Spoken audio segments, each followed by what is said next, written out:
Halo, jumpa lagi bersama kami di Info 93. Di video kali ini, saya akan memberikan kumpulan soal mengenai administrasi perkantoran. Bagi teman-teman yang akan melamar di administrasi perkantoran, silakan belajar dari video ini, karena kami mengusahakan soal-soal yang ada di sini sangat komplit. Begitu ya teman-teman ya, semoga teman-teman sukses dalam tes ASN di tahun 2024. Selamat belajar.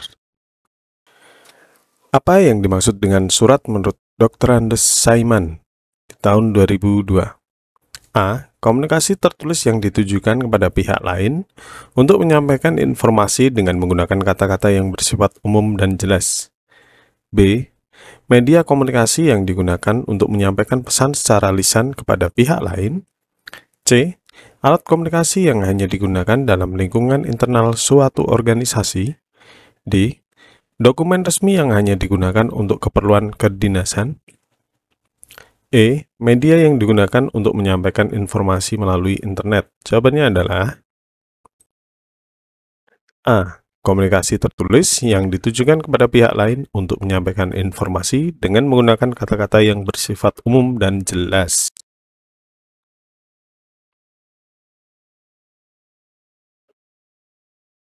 Di antara fungsi-fungsi surat berikut ini, manakah yang bukan merupakan fungsi surat?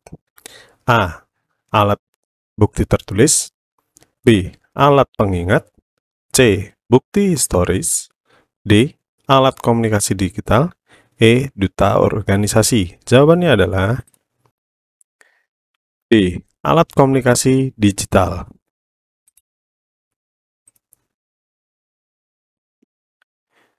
Mengapa surat dianggap sebagai bukti historis? A. Karena surat selalu menggunakan bahasa resmi dan baku. B. Karena surat dapat dijadikan bukti jika terjadi perselisihan. C. Karena surat berfungsi sebagai pedoman dalam pelaksanaan pekerjaan. D. Karena surat berguna sebagai bahan riset mengenai keadaan atau aktivitas suatu organisasi pada masa-masa lalu. E. Karena surat mencerminkan keadaan mentalitas jiwa dan kondisi intern dari organisasi. Jawabannya adalah D. Karena surat berguna sebagai bahan riset mengenai keadaan atau aktivitas suatu organisasi pada masa-masa lalu.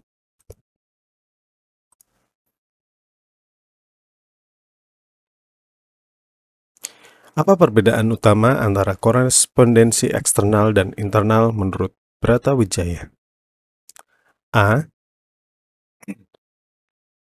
Korespondensi eksternal hanya digunakan dalam lingkungan internal organisasi, sedangkan korespondensi internal ditujukan untuk instansi di luar organisasi.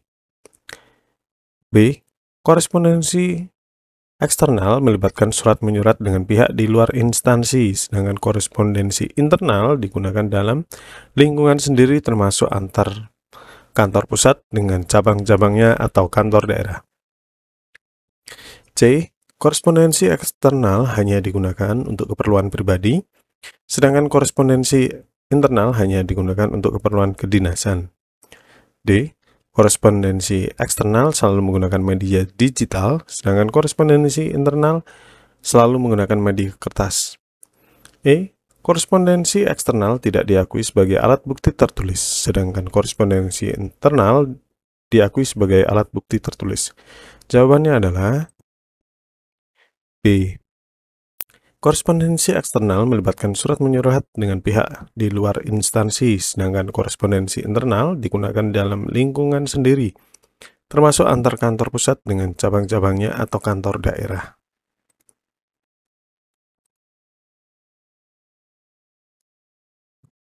Manakah di antara tujuan berikut yang bukan merupakan salah satu dari 3 tujuan surat? A. Menyampaikan informasi. B. Mendapatkan tanggapan dari pembaca surat. C. Menyampaikan informasi sekaligus meminta tanggapan pembaca. D. Memberikan instruksi khusus kepada penerima surat. E. Mendokumentasikan percakapan antar pihak. Jawabannya adalah D. Memberikan instruksi khusus kepada penerima surat.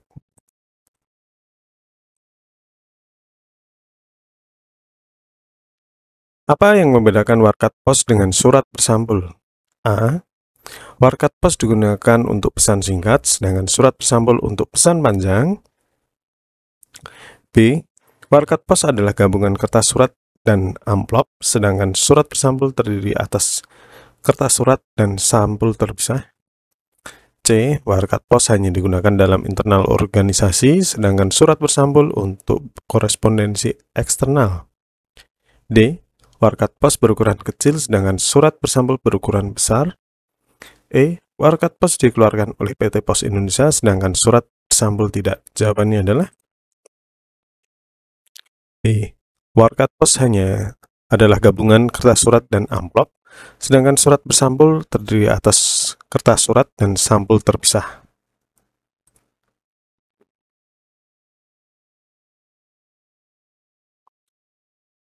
Apakah fungsi utama dari surat tanda bukti? A. Menyampaikan pesan singkat dalam organisasi.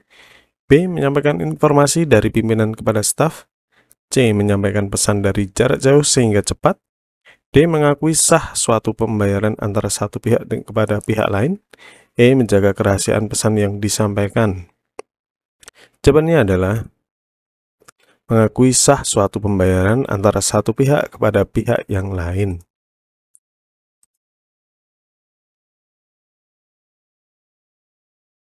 Surat yang dibuat oleh seseorang yang isinya menyangkut kepentingan atau hal-hal yang sifatnya personal atau pribadi disebut sebagai A. Surat dinas. B. Surat bisnis. C. Surat pribadi. D. Surat konfidensial. E. Surat segera. Jawabannya adalah C. Surat pribadi.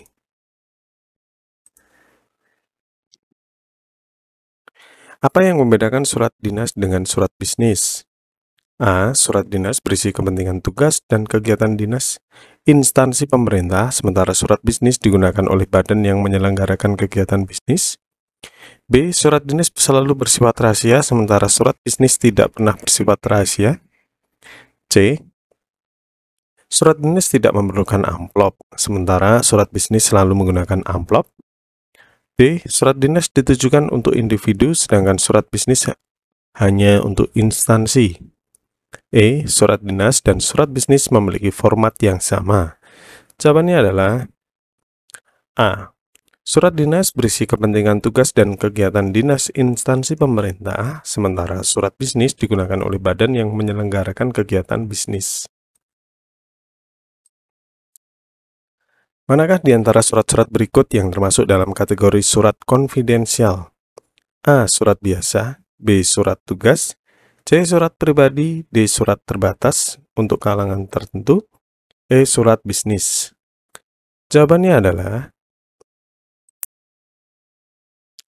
D. Surat terbatas untuk kalangan tertentu.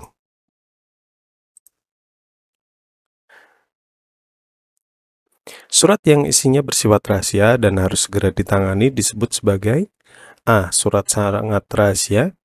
B. Surat biasa. C. Surat pribadi. D. Surat konfidensial. E. Surat segera. Jawabannya adalah A. Surat sangat rahasia. Apa yang dimaksud dengan surat intern? A. Surat yang digunakan untuk komunikasi antara instansi dengan pihak luar. B. Surat yang digunakan untuk komunikasi dalam lingkungan internal suatu organisasi. C. Surat yang selalu bersifat rahasia. D. Surat yang digunakan dalam prosedur pengurusan surat keluar. E. Surat yang digunakan untuk kepentingan bisnis. Jawabannya adalah B. Surat yang digunakan untuk komunikasi dalam lingkungan internal suatu organisasi. Manakah di antara pernyataan berikut yang paling tepat menggambarkan fungsi utama dari unit penerima surat dalam organisasi pengelolaan surat masuk? A. Mengolah dan menata arsip surat. B. Menerima, memeriksa, dan mengantarkan surat kepada unit penyortir. C. Menyortir surat berdasarkan kategori tertentu. D. Mencatat semua surat yang diterima dan dikirimkan. E. Mengarahkan surat kepada unit pengolah. Jawabannya adalah B. Menerima, memeriksa, dan mengantarkan surat kepada unit penyortir. Apa yang dimaksud dengan surat keluar dalam konteks tata usaha dan kearsipan? A. Surat yang dikirim dari perorangan kepada instansi. B. Surat yang diterima dari instansi lain atau perorangan melalui pos atau kurir. C. Surat yang dibuat dan didistribusikan oleh bagian tata usaha dan kearsipan suatu instansi. D. Surat yang disortir berdasarkan kategori tertentu. E. Surat yang disimpan dalam arsip instansi. Jawabannya adalah D. Surat yang dibuat dan didistribusikan oleh bagian tata usaha dan kearsipan suatu instansi. Unit manakah yang bertanggung jawab untuk mencatat semua surat yang diterima dan dikirimkan dalam organisasi pengelolaan surat masuk? A. Unit penerima. B. Unit penyortir. C. Unit pencatat. D. Unit pengarah. E. Unit pengolah. Jawabannya adalah C. Unit pencatat.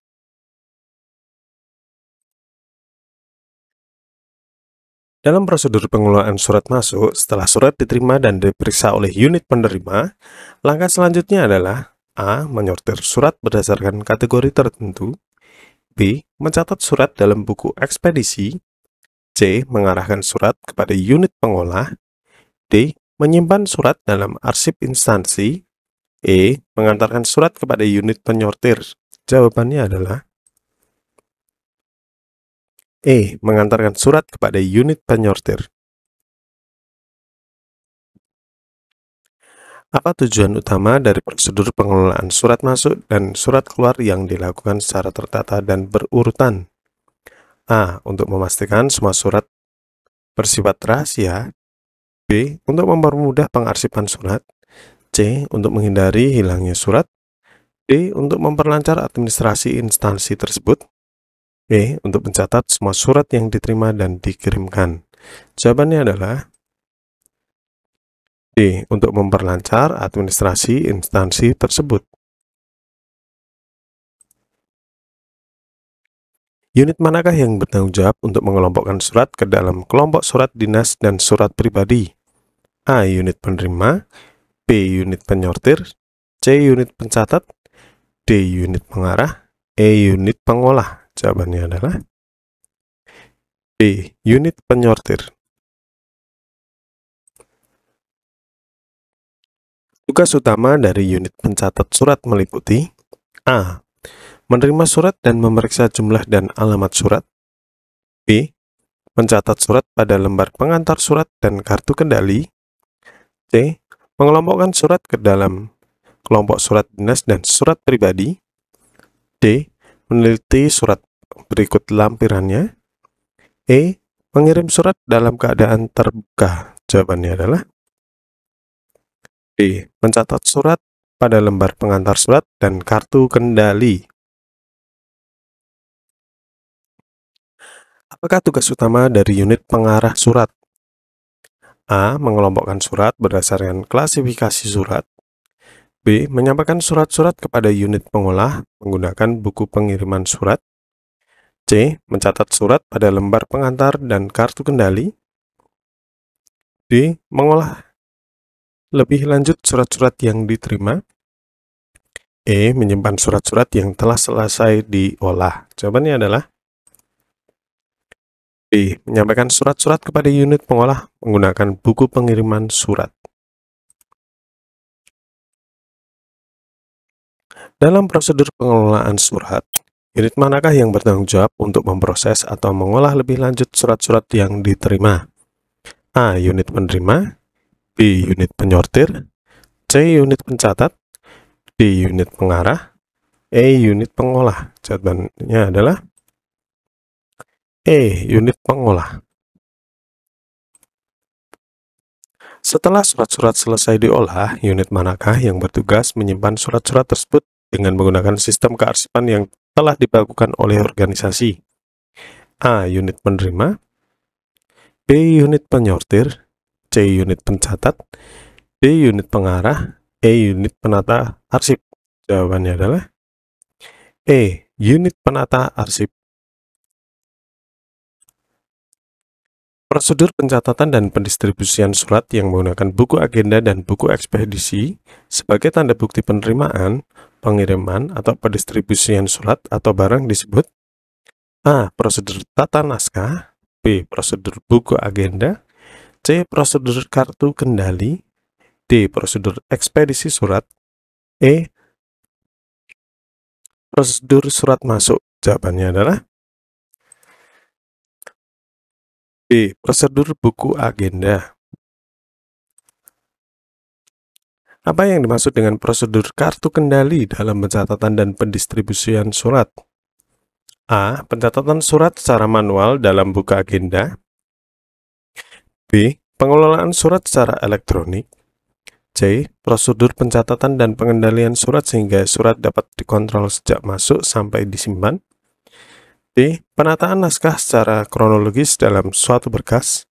E. Penyortiran surat berdasarkan klasifikasi tertentu. Jawabannya adalah C. Prosedur pencatatan dan pengendalian surat sehingga surat dapat dikontrol sejak masuk sampai disimpan.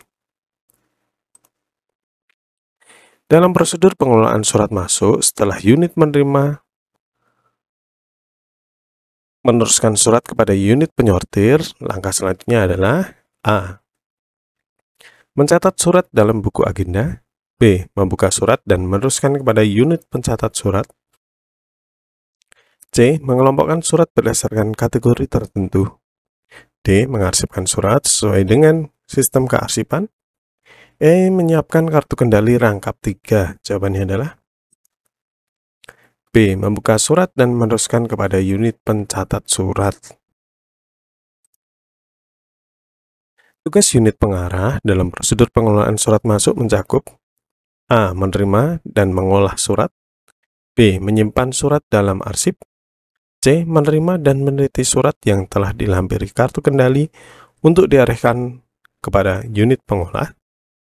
D. Mencatat surat dalam buku agenda. E. Membuka surat dan memeriksa lampirannya. Jawabannya adalah C. Menerima dan meneliti surat yang telah dilampiri kartu kendali untuk diarahkan kepada unit pengolah. Dalam prosedur pengelolaan surat masuk, setelah unit pengolah menerima surat, lembar ketiga kartu kendali A. Dikembalikan kepada unit pencatat. B. Disimpan oleh unit pengolah. C. Dikembalikan kepada unit pengarah.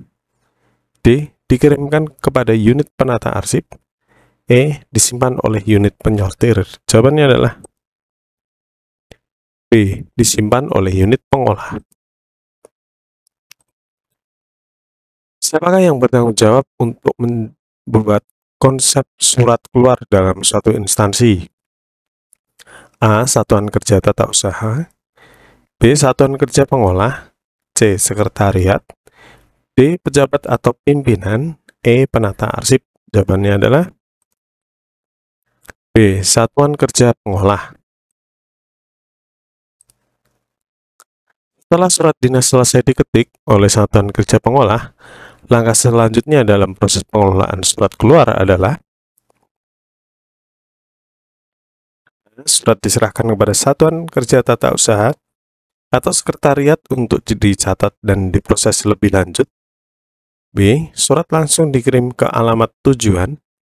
C. Surat diberi nomor dan cap dinas. D. Surat ditandatangani oleh pejabat atau pimpinan. E. Surat disimpan sebagai arsip. Jawabannya adalah A. Surat diserahkan kepada Satuan Kerja Tata Usaha atau sekretariat untuk dicatat dan diproses lebih lanjut. Dalam proses pengelolaan surat keluar, siapa yang menandatangani surat dinas sebelum dikirim ke alamat tujuan? A. Satuan Kerja Pengolah. B. Satuan Kerja Tata Usaha. C. Sekretariat. D. Pejabat atau pimpinan. E. Penata arsip. Jawabannya adalah D. Pejabat atau pimpinan. Setelah surat dinas ditandatangani oleh pejabat atau pimpinan, langkah selanjutnya adalah A. Surat langsung dikirim ke alamat tujuan. B. Surat diberi nomor, diberi cap dinas, dan dilampiri dengan kartu kendali atau lembar pengantar. C. Surat dicatat dalam buku agenda. D. Surat disimpan sebagai arsip. E. Surat diserahkan kepada satuan kerja pengolah. Jawabannya adalah D. Surat diberi nomor, diberi cap dinas, dan dilampiri dengan kartu kendali atau lembar pengantar. Dalam proses pengelolaan surat keluar, apa yang dilakukan oleh satuan kerja pengolah setelah menerima kartu kendali lembar kedua dan ketiga? A. Menyimpan kartu kendali sebagai arsip. B. Menyimpan surat ke alamat tujuan. C. Menandatangani kartu kendali sebagai bukti bahwa surat telah diproses dan dikirim. D. Menyerahkan surat kepada pejabat atau pimpinan. E. Membuka surat dan memeriksa lampirannya. Jawabannya adalah C. Menandatangani kartu kendali sebagai bukti bahwa surat telah diproses dan dikirim. Apa fungsi utama dari kartu kendali warna kuning dalam proses pengelolaan surat keluar? A. Sebagai pengendali surat. B. Sebagai pengganti arsip selama naskah dinas bersangkutan masih berada di file unit pengolah. C. Untuk tata usaha pengolah. D. Sebagai alat kontrol. E. Sebagai formulir penyampaian naskah dinas biasa. Jawabannya adalah B. Sebagai pengganti arsip selama naskah dinas bersangkutan masih berada di file unit pengolah. Menurut prosedur pengelolaan surat, kartu kendali warna merah digunakan untuk A. Pengendali sebagai alat kontrol. B. Pengganti arsip. C. Tata usaha pengolah. D. Penyampaian naskah dinas biasa.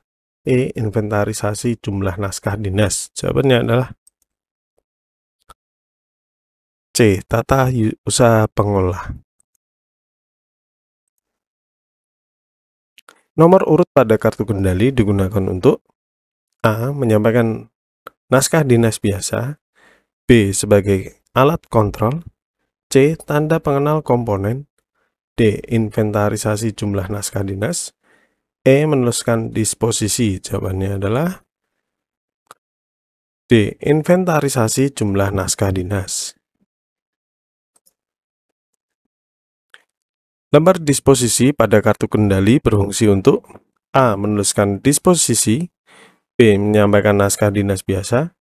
C. Inventarisasi jumlah naskah dinas. D. Sebagai alat kontrol. E. Menyimpan arsip. Jawabannya adalah A. Menuliskan disposisi.